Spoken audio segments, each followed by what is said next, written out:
ছাব্বিশে বিধানসভা নির্বাচনের আগে মালদাহে বড় ধাক্কা খেল বিজেপি। 21 বিধানসভা নির্বাচনে বিজেপির টিকিট লড়া নেতা মতিউর রহমান এবার যোগ দিলেন তৃণমূলে।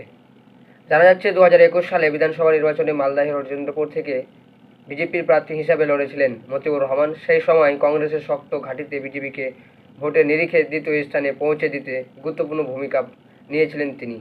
তবে 26 বিধানসভা নির্বাচনের আগেই রাজনৈতিক সমীকরণ বদলাতে শুরু করেছে।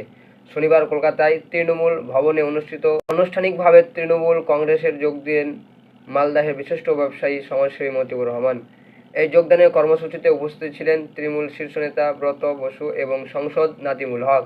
তাদের হাত থেকে তৃণমূলের পতাকা তুলে নেন মতিউর রহমান। রাজনৈতিক মহলের মতে মালদাহে তৃণমূল সংগঠনকে আরও শক্তিশালী করতেই এই যোগদান বড় ভূমিকা। मैं 2021 साल में बीजेपी से लड़ा था, आप लोग को सबको पता है।